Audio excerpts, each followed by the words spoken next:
Hello energetic बच्चों, कैसे हो आप लोग। उम्मीद करती हूँ आपकी एनर्जी टॉप पे होगी। मैं हूँ सानिया और आप सबका स्वागत है इस अमेजिंग लर्निंग प्लेटफॉर्म पे, जहाँ हम बीएससी की नर्सिंग एंट्रेंस एग्जाम की प्रिपरेशन करते हैं।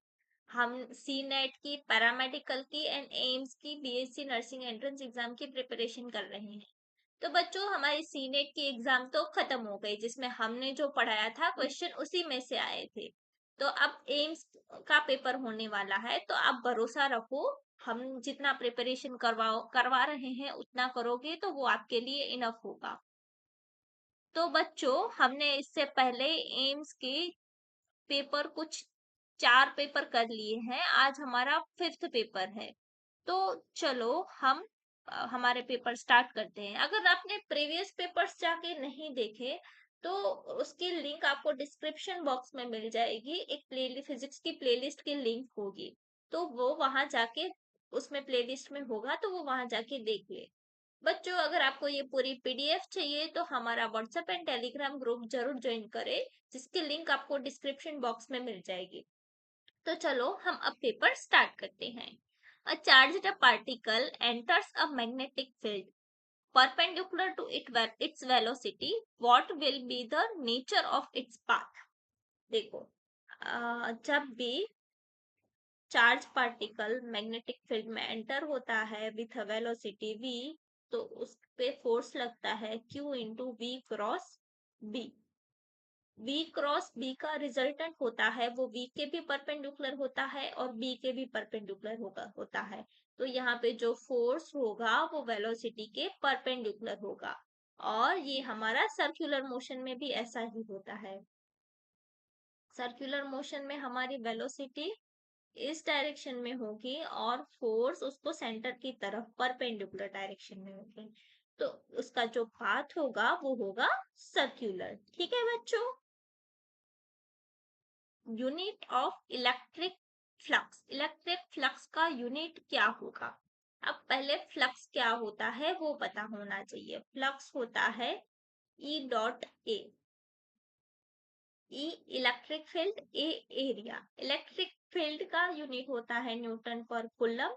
एरिया का यूनिट होता है मीटर स्क्वायर, तो न्यूटन मीटर स्क्वायर पर कूलम। ये इसका आंसर आ जाएगा।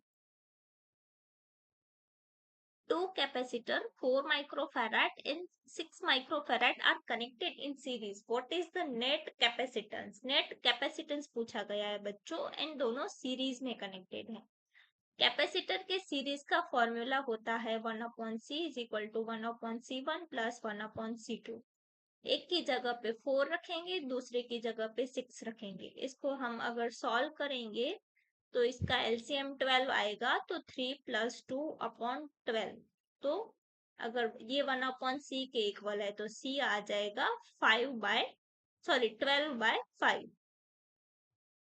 12/5। इसको अगर हम फर्दर सॉल्व करेंगे तो हमारा आंसर आएगा 2.4 microfarad.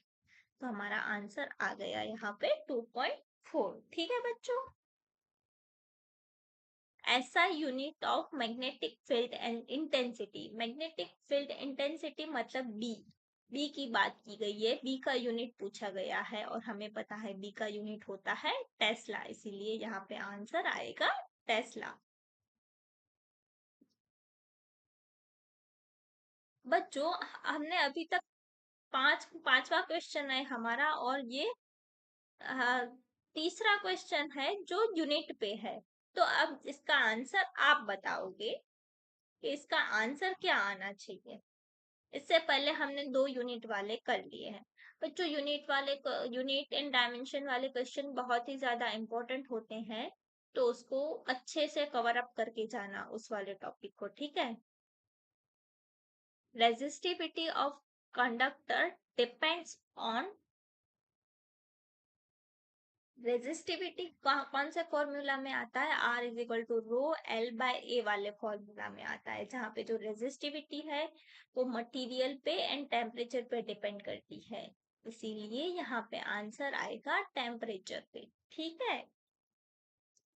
In LCR resonance occurs when. Resonance कब होगा? जब इम्पीडेंस, इंडक्टर का इम्पीडेंस और कैपेसिटर का इम्पीडेंस इक्वल होगा तब रेजोनेंस होगा, इसीलिए यहाँ पे आंसर आएगा ए। In a transformer, the energy loss is mainly due to magnetic hysteresis, eddy currents, resistance of wires या all of these। तो यहाँ पे आंसर आएगा ऑल ऑफ दिस, क्योंकि ऊपर दिए गए सब के कारण ट्रांसफॉर्मर में एनर्जी लॉस होती है, इसीलिए यहाँ पे आंसर आएगा all of this. Speed of light in vacuum कितनी होती है? 3 × 10⁸ मीटर पर सेकेंड होती है। लेकिन यहाँ पे आप ऑप्शंस में देखोगे तो ये रहा 10⁸ मीटर पर सेकंड, लेकिन यहाँ पे देखो किलोमीटर पर सेकंड का भी एक ऑप्शन है, तो अगर हम इसको किलोमीटर में कन्वर्ट करेंगे तो किलोमीटर में कन्वर्ट करने के लिए 3 की 10⁸ में से 5 और 10⁸ अलग अलग कर दो मीटर पर सेकंड। 10⁸ की जगह पे किलो रख सकते हैं, तो 3 × 10⁵ किलोमीटर पर सेकंड।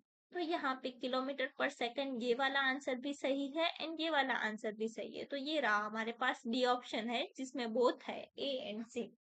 इसीलिए देखो यूनिट कितना इम्पोर्टेंट है, अगर आंसर में भी यूनिट अलग अलग है तो सब वेरीफाई करना जरूरी है। मीटर पर सेकंड है, किलोमीटर पर सेकंड है, ऐसे वेरीफाई करो, ठीक है।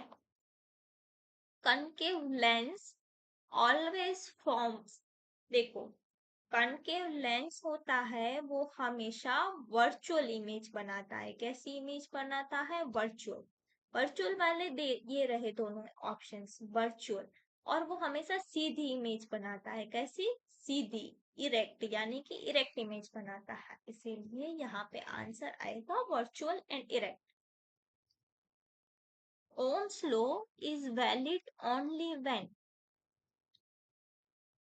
ओम्स लॉ जब हम डिराइव करते हैं तो ओम्स लॉ में लिखा जाता है कि for a condition, for a certain temperature, temperature constant होना चाहिए तभी ओम्स लॉ वैलिड होता है। क्योंकि अगर टेम्परेचर चेंज हो गया तो टेम्परेचर के साथ साथ रेजिस्टेंस भी चेंज होता है। तो ये ओम्स लॉ है, कोई एक पर्टिकुलर टेम्परेचर, कांस्टेंट टेम्परेचर के लिए ही होता है, इसीलिए यहाँ पे आंसर आएगा टेम्परेचर रिमेन्स कांस्टेंट। ये ओम्स लॉ की कंडीशन है, ठीक है बच्चों, हमेशा याद रखना। Which law is used in the working of electric generator? Electric generator है वो जब हम मैग्नेटिक फ्लक्स चेंज करते हैं, जब हम मैग्नेटिक फ्लक्स चेंज करते हैं तो ईएमएफ प्रोड्यूस होती है, उस प्रिंसिपल पे काम करता है। तो changing magnetic flux can produce an EMF, ये हमारा फैराडेज का लॉ है, इसीलिए यहाँ पे आंसर आएगा Faraday's law. Which of the following is not a vector quantity, इसमें से वेक्टर क्वांटिटी कौन सी नहीं है ये बताना है। इलेक्ट्रिक फील्ड, इलेक्ट्रिक फील्ड एक वेक्टर क्वांटिटी है। मैग्नेटिक फील्ड भी इलेक्ट्रिक फील्ड की तरह वेक्टर क्वांटिटी है। डिस्प्लेसमेंट वो भी हमें पता है वेक्टर क्वांटिटी है, लेकिन जो पोटेंशियल होता है वो स्केलर क्वांटिटी है। कैसा? स्केलर क्वांटिटी है। हमें नॉट अ वेक्टर क्वांटिटी मतलब स्केलर क्वांटिटी ही ढूंढनी है, तो यहाँ पे आंसर आएगा scalar quantity, potential. Kirchhoff's first law, Kirchhoff's first law क्या है कि जब भी कोई जंक्शन है तो उसमें जितना करंट आ रहा है उतने ही अमाउंट में करंट जाएगा। और ये किरचॉफ का लॉ कंजर्वेशन ऑफ चार्ज पे से आया है। कहाँ से आया है? कंजर्वेशन ऑफ चार्ज, इसीलिए यहाँ पे आंसर आएगा कंजर्वेशन ऑफ चार्ज, क्योंकि charge is never created nor destroyed, ठीक है। Unit of self inductance is, self inductance का यूनिट, अब इंडक्टेंस सेल्फ हो म्यूचुअल हो उसका यूनिट हेनरी होता है, इसीलिए यहाँ पे आंसर आएगा हेनरी। कैपेसिटर ब्लॉक्स, अब कैपेसिटर को अगर हम चार्ज करेंगे ना एक डीसी बैटरी से, तो वो जितना बैटरी का वोल्टेज होगा उतना वोल्टेज कैपेसिटर चार्ज हो जाएगा। उसके बाद वो करंट पास होने नहीं देगा। उसके बाद डीसी ब्लॉक हो जाएगा। तो यहाँ पे कैपेसिटर है वो डीसी को ब्लॉक कर देता है, इसीलिए यहाँ पे आंसर आएगा डीसी। और एसी को जाने देता है। अगर आप कैपेसिटर का जो इम्पिडेंस देखोगे तो वो होता है 1/ओमेगा सी, जहाँ पे ओमेगा फ्रीक्वेंसी होती है। क्या होती है? फ्रीक्वेंसी। अब एसी में फ्रीक्वेंसी कुछ होती है, लेकिन डीसी की फ्रीक्वेंसी तो जीरो होती है, क्योंकि डीसी तो चेंज ही नहीं होता। तो यहाँ पे आप जीरो पुट करोगे तो ये इनफाइनाइट आ जाएगा। इम्पिडेंस इनफाइनाइट मतलब वो करंट को पास होने नहीं दे रही है। तो बच्चों, डीसी को ब्लॉक कर देगी और एसी को जाने देगी। ठीक है।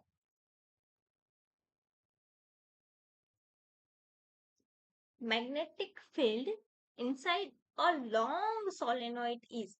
अब हमें पता है ये हमारा सोलेनोइड होता है, और इसका मैग्नेटिक फील्ड का आपने अंदर का स्टडी किया हुआ है, तो वो अंदर ना एकदम यूनिफॉर्म होता है मैग्नेटिक फील्ड अंदर की साइड। तो यहाँ पे आएगा यूनिफॉर्म। ठीक है। What is the ratio of electric force between two charges if distance between them is doubled? अब देखो, रेशियो पूछा गया है। जब हम दो चार्जेस के बीच का डिस्टेंस डबल कर देते हैं तो क्या होगा? तो पहले क्या था कि Q1 Q2 अपॉन R² था। अब हमने R को चेंज करके 2R कर दिया, तो हमारा फोर्स चेंज हो जाएगा और F डैश हो जाएगा। तो R की जगह पे 2R रख दो, 2R का स्क्वायर।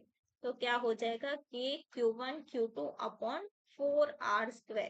हमें रेशियो पूछा गया है, तो हम ratio of electric forces between two charges if the distance between them is doubled।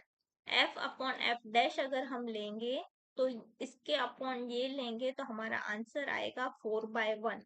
लेकिन आप देखोगे कि ऐसा आंसर में नहीं दिया गया है, लेकिन अगर हम इसको रेशियो को उल्टा कर दे, F डैश बाय F करेंगे तो 1/4 आएगा। तो ये तो आंसर में है ना, तो यहाँ पे ये आंसर आएगा।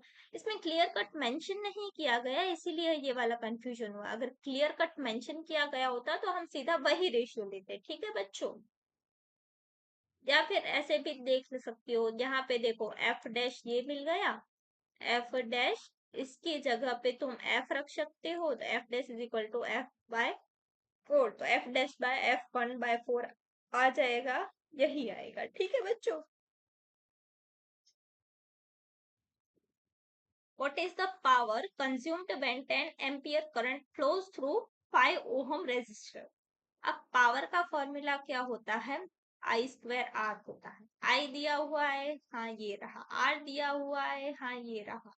तो 10 का स्क्वायर 100, R का 5, तो यहाँ पे आ जाएगा 500।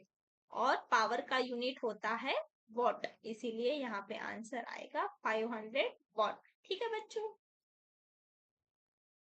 Which is the correct combination of logic gate and gate मतलब ये वाला गेट। ठीक है।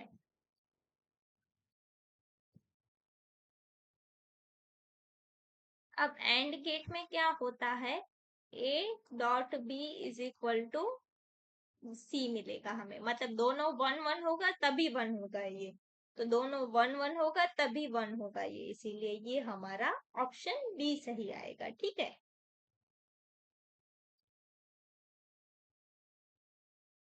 Which of the following waves are used in a mobile communication? बच्चों, मोबाइल कम्युनिकेशन के लिए माइक्रोवेव्स यूज होते हैं, इसीलिए यहाँ पे आंसर आएगा माइक्रोवेव्स।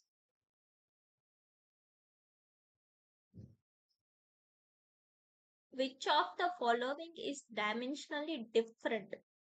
डायमेंशनली कौन सा डिफरेंट है वो बताना है यहाँ पे। देखो, मैंने एक बार पहले भी बताया हुआ है कि वर्क एनर्जी थियरम, मतलब कि वर्क एंड एनर्जी का डायमेंशन सेम होता है, तो इन दोनों का तो सेम है। अब इसमें से ढूंढना है किसका सेम होता है। अगर हमें टाइम बचाना है तो देखो, पावर क्या होता है?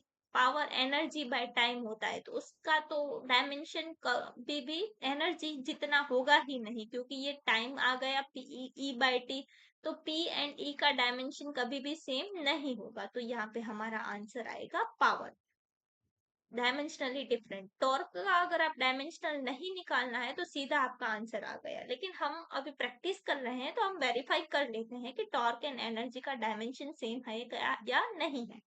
अब वर्क एनर्जी का डायमेंशन हमें पता है क्या होता है, Ml2T-2। टॉर्क का डायमेंशन निकालना है, to torque r cross F होता है, क्या होता है, आर क्रॉस एफ होता है, आर क्रॉस एफ होता है। आर का डायमेंशन L1, फोर्स का डायमेंशन M1 L1 T-2। तो इसका मल्टीप्लीकेशन करेंगे तो हमारा आ जाएगा ML2T-2। तो आ गया ना इसका और इसका डायमेंशन सेम। तो बच्चों देखो, हमारा अगर हमें सीधा पता है पावर एनर्जी बाय टाइम होता है, तो हमें सीधा पता चल जाएगा वर्क एंड एनर्जी का तो सेम ही होता है, तो मतलब कि सारे वर्क एंड एनर्जी जैसे डायमेंशन ढूंढने हैं। अगर जो डिफरेंट है उसका आंसर आएगा, तो हमें सीधा पता चल जाएगा कि पावर डिफरेंट है, तो इसका आंसर पावर आएगा। लेकिन हमने वेरीफाई करने के लिए यहाँ पे टॉर्क का डायमेंशन भी चेक किया, क्योंकि अभी हम प्रैक्टिस कर रहे हैं। ठीक है बच्चों। अब बच्चों देखो, यहाँ पे मैं अब हमेशा बोलती हूँ डायमेंशन में एक एनर्जी एंड फोर्स का डायमेंशन याद रखो, बाकी सब बना लो।